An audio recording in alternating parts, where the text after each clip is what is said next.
dalawa. Biglang nagningning ang tadhana. Mga pangarap ay nagkatugma. Akala ko'y walang mawawala. Ngunit habang lumilipas ang araw, may mga salitang di ko matanaw. Parang gusto mong baguhin ako para lang umayon sa gusto mo. Di mo ba nakikita? Ito talaga ako. Mahalin mo kung sino ako, hindi kung sino ang gusto mo. Hindi ako perpekto, pero puso ko'y totoo.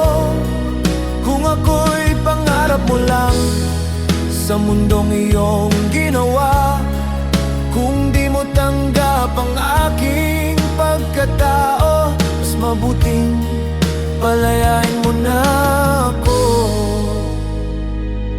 Hindi ako laruan ng iyong pangarap na may guhit sa gusto mong tatana. Kung mahal mo ako ngayon, tanggapin mo ang aking kahapon. Ang pag-ibig ay hindi disenyo na sinusukat sa perpekto.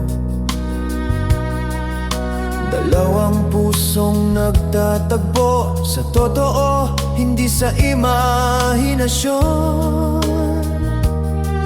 Di mo ba naririnig ang puso kong sumisigaw?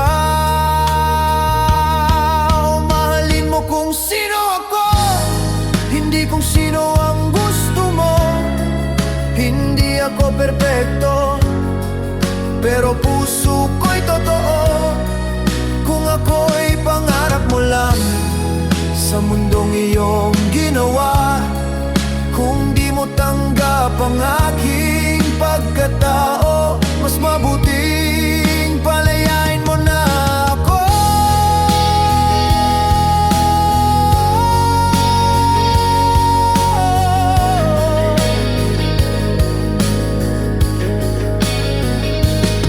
Kung kailangan kong mag-iba para lang ika'y mapasaya, baka hindi to pag-ibig, kundi pangarap mo lang pala.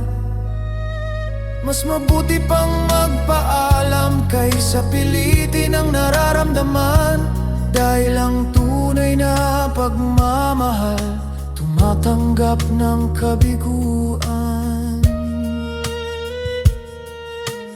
Mahalin mo kung sino ako, ito lang ang puso ko. Kung hindi mo kayang tanggapin, hayaan mo na akong lumayo. Dahil ang tunay na pag-ibig hindi kailangang magkunwari. Kung di mo tanggap ang aking pagkatao, mas mabuting ako'y maging malaya.